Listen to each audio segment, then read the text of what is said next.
Hey guys, today we're going to learn on how to search for specific messages in Instagram. And all we have to do is to launch our Instagram application, and then we're going to tap on our DM section here at the top.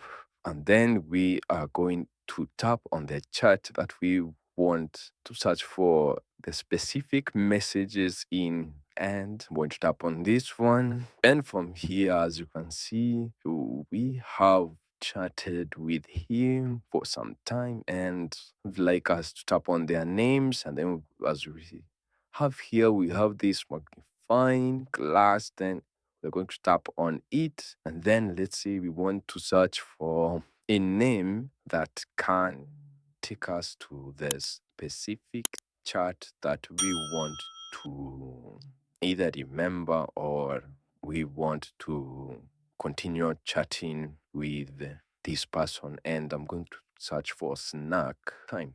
I'm going to tap on search. As you can see, it has given us the text that we have searched for, and we are going to tap on it. And then, as you can see, it has shown us where all text that we searched for and we wanted to remember something, or you wanted to remind yourself on where you had started texting. And thank you guys for watching this video. Please do like, share, and subscribe if you did learn something, and I'll see you guys on the next video.